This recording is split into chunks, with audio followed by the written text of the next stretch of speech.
শাপলা চত্বর হত্যাকাণ্ড মামলায় ৪১ আসামির বিরুদ্ধে অভিযোগ আমলে। শেখ হাসিনা সহ পলাতকদের বিরুদ্ধে গ্রেফতারি পরোয়ানা জারি।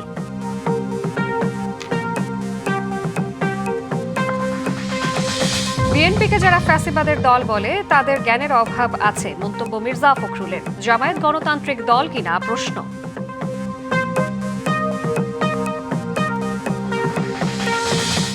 চট্টগ্রামে আজ উদ্বোধন হচ্ছে চীনের অর্থনৈতিক অঞ্চলের নির্মাণ কাজ। $500 বিলিয়ন বিনিয়োগ হওয়ার আশা।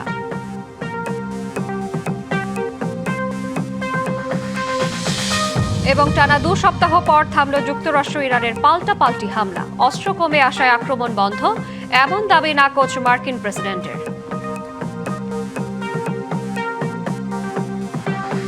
শাপলা চত্বর হত্যাকাণ্ডে মানবতাবিরোধী অপরাধের মামলায় ৪১ জনের বিরুদ্ধে অভিযোগ আমলে নিয়ে সাবেক প্রধানমন্ত্রী শেখ হাসিনা সহ পলাতক আসামিদের বিরুদ্ধে গ্রেফতারি পরোয়ানা জারি করেছে আন্তর্জাতিক অপরাধ ট্রাইব্যুনাল।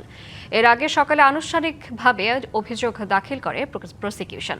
সকালে চিফ প্রসিকিউটরের পক্ষে ট্রাইব্যুনালের রেজিস্ট্রারের কাছে প্রতিবেদন দেওয়া হয়। শেখ হাসিনা ছাড়াও এই মামলায় অন্যতম আসামি সাবেক সেনাপ্রধান জেনারেল আজিজ আহমেদ, সাবেক আইজিপি শহীদুল হক, বেনজির আহমেদ, সাবেক স্বরাষ্ট্র প্রতিমন্ত্রী শামসুল হক টুকু, লেখক সাংবাদিক শাহরিয়ার কবির, মোজাম্মেল বাবু ও ফারজানা রূপা। আসামিদের মধ্যে 9 জন গ্রেফতার রয়েছেন। এর আগে চিফ প্রসিকিউটর জানান, শাপলা চত্বর হত্যাকাণ্ডে 58 জনের নিহতের পরিচয় শনাক্ত করেছেন তারা। এর মধ্যে ঢাকাতেই নিহত হয়েছেন 32 জন, নারায়ণগঞ্জে 20, চট্টগ্রামে 5 জন এবং কুমিল্লায় 1 জনের মৃত্যু হয়।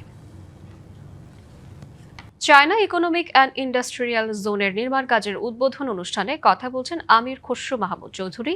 আমরা সরাসরি চলে যাচ্ছি সেখানে। এটা আরো একটা বড় পদক্ষেপ যে আমরা 1 কোটি চাকরির কথা বলেছি। এখানে 1 লক্ষের অধিক লোক চাকরি করবে। এখানে $500 মিলিয়ন ইনভেস্টমেন্টের কথা বলা হয়েছে, কিন্তু আমি যদি অবকাঠামোগত সবকিছু নেই, এখানে টোটাল $1 বিলিয়ন উপরে ইনভেস্টমেন্ট হবে আলটিমেটলি। এবং এই অঞ্চল শুধু আনোয়ারা নয়, পুরো অঞ্চলে এটার যে অর্থনৈতিক ইম্প্যাক্ট হবে, এখানে যত ধরনের সার্ভিসেস ডেভেলপমেন্ট হবে, এখানে সাপ্লাই চেইন ডেভেলপ করবে। এখানে যারা সবচেয়ে বড় কথা, I was happy to note that we are going to have an accommodation here, right? We are going to have accommodation, which is vital. Because if we do not have an accommodation,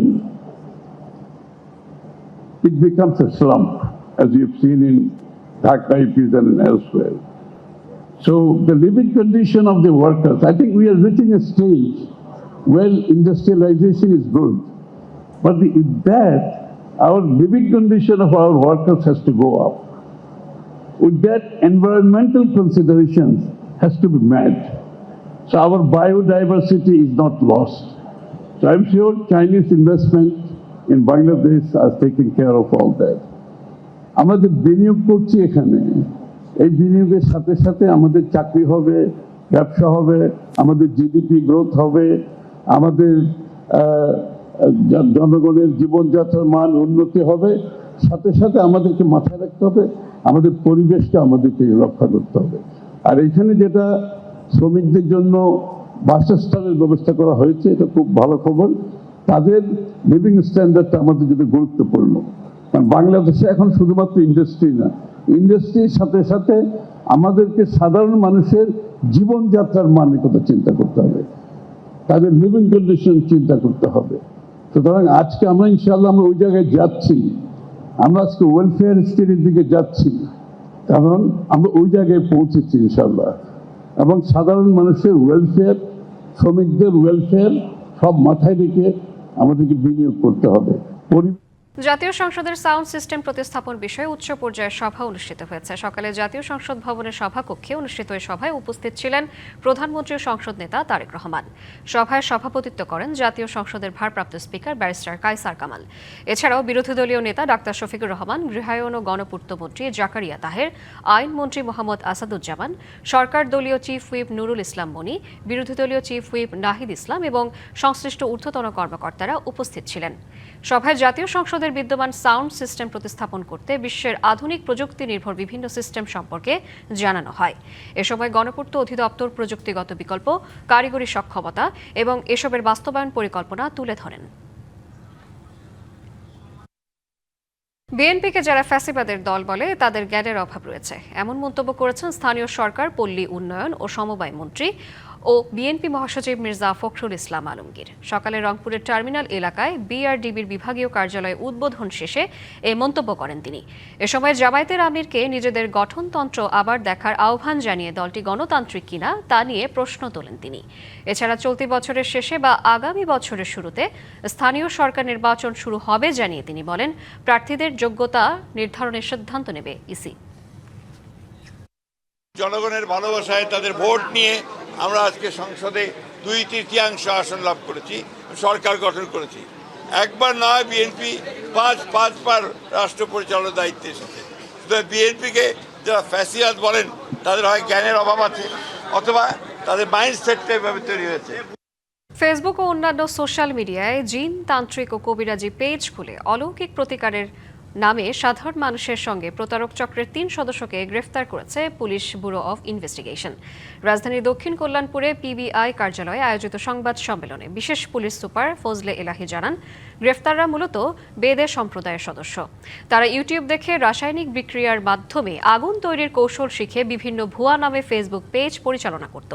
এরপর পরকীয়া, প্রেমের সফলতা, স্বামী স্ত্রীর সম্পর্ক, সন্তান না হওয়া, পরীক্ষায় ভালো ফল, ব্যবসায় উন্নতি ও পারিবারিক সমস্যার সমাধানের নামে মানুষের কাছ থেকে অর্থ হাতিয়ে নিত। গত কয়েক মাসে এ ধরনের প্রতারণার শিকার হয়ে অন্তত 200 জন জাতীয় বার্ন ও প্লাস্টিক সার্জারি ইনস্টিটিউটে চিকিৎসা নিয়েছেন। পিবিআই জানিয়েছে, এ ধরনের প্রতারণার সঙ্গে জড়িত আরও ব্যক্তি ও চক্রকে শনাক্ত করতে অভিযান চলছে। এই মামলাটা আমরা গ্রহণ করার পরে অভিযানের প্রেক্ষিতে আমরা কুমিল্লা থেকে 2 জন এবং নোয়াখালী থেকে আরও আরেকজনকে গ্রেপ্তার করি। তাদেরকে আমরা গ্রেপ্তার করে গত 25 তারিখে আদালতে সোপর্দ করি। শাপলা চত্বর মামলা বিষয়ে ট্রাইব্যুনাল প্রাঙ্গণে সাংবাদিকদের সঙ্গে কথা বলছেন চিফ প্রসিকিউটর আমিনুল ইসলাম। সরাসরি চলে যাচ্ছে আমরা সেখানে। করেননি। হেফাজতে ইসলামের পক্ষ থেকে বহু চেষ্টা করা সত্ত্বেও তৎকালীন সরকারের সময় এই হত্যাকাণ্ডের কোনো তদন্ত বা বিচার তারা পাননি। আন্তর্জাতিক অপরাধ ট্রাইব্যুনাল যখন পুনর্গঠন হলো 24 গণ আন্দোলনের পর, তখন আজকের যিনি বাদী আমার ডান পাশে বসা আছেন, তিনি একটা লিখিত অভিযোগ এই ট্রাইব্যুনালে দাখিল করেন। সেই অভিযোগের পরিপ্রেক্ষিতে অত্র ট্রাইব্যুনালের যে তদন্ত সংস্থা এই ঘটনাটাকে অত্যন্ত গুরুত্বের সাথে বিবেচনা করে সেটির তদন্ত কার্যে বিশেষভাবে মনোনিবেশ করে এবং আমি এই ট্রাইব্যুনালের দায়িত্বভার গ্রহণ করার পর চিফ প্রসিকিউটর হিসেবে আমি শাপলা চত্বর এই হত্যাকাণ্ডের এই ঘটনাটাকে অত্যন্ত গুরুত্বের সাথে দ্রুত ইনভেস্টিগেশন শেষ করে বিচারের সম্মুখীন করার জন্য আমি একটি বিশেষ গুরুত্ব আরোপ করি। আমার কাছে মনে হয়েছে যে আলেম ওলামাদের দেশ বাংলাদেশ,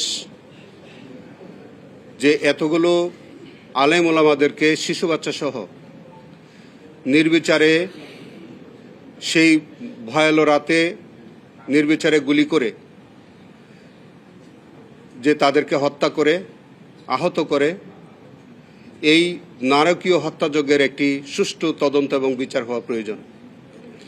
এবং এই যে জেনোসাইড, এইটি বাংলাদেশের ইতিহাসে এরকম বর্বরোচিত হত্যাকাণ্ড, এরকম বর্বরোচিত আক্রমণ এটি এর আগে কখনো ঘটেছে বলে আমার জানা নেই। সেই কারণে আজকে একটি ইসলামিক গোষ্ঠী অথবা একটি ইসলামিক গ্রুপকে তাদেরকে ডেস্ট্রয় করে দেওয়ার জন্যে, নির্মূল করে দেওয়ার জন্যে তৎকালীন সরকার কিছু ব্লগার অ্যাক্টিভিস্ট অথবা কিছু লেফটিস্ট, যাদেরকে আমরা নাস্তিক বলে সম্বোধন করতে পারি, এই জাতীয় কিছু মানুষ দ্বারা প্রভাবিত হয়ে হেফাজতে ইসলামের মতো একটি সংগঠনকে নির্মূল করার জন্য সরকার অত্যন্ত পরিকল্পিতভাবে তাদের উপরে সেই দিন এই নারকীয় আক্রমণ এবং হত্যাযজ্ঞ সংগঠিত করে। টানা 2 সপ্তাহ পর থামল যুক্তরাষ্ট্র ইরানের পাল্টাপাল্টি হামলা। তবে অস্ত্র কমে আসায় হামলা বন্ধ এমন তথ্যকে বানোয়াট আর মিথ্যা বলেছেন মার্কিন প্রেসিডেন্ট ডোনাল্ড ট্রাম্প। তার দাবি ওয়াশিংটনের কাছে প্রয়োজনের চেয়েও অনেক বেশি অস্ত্র রয়েছে।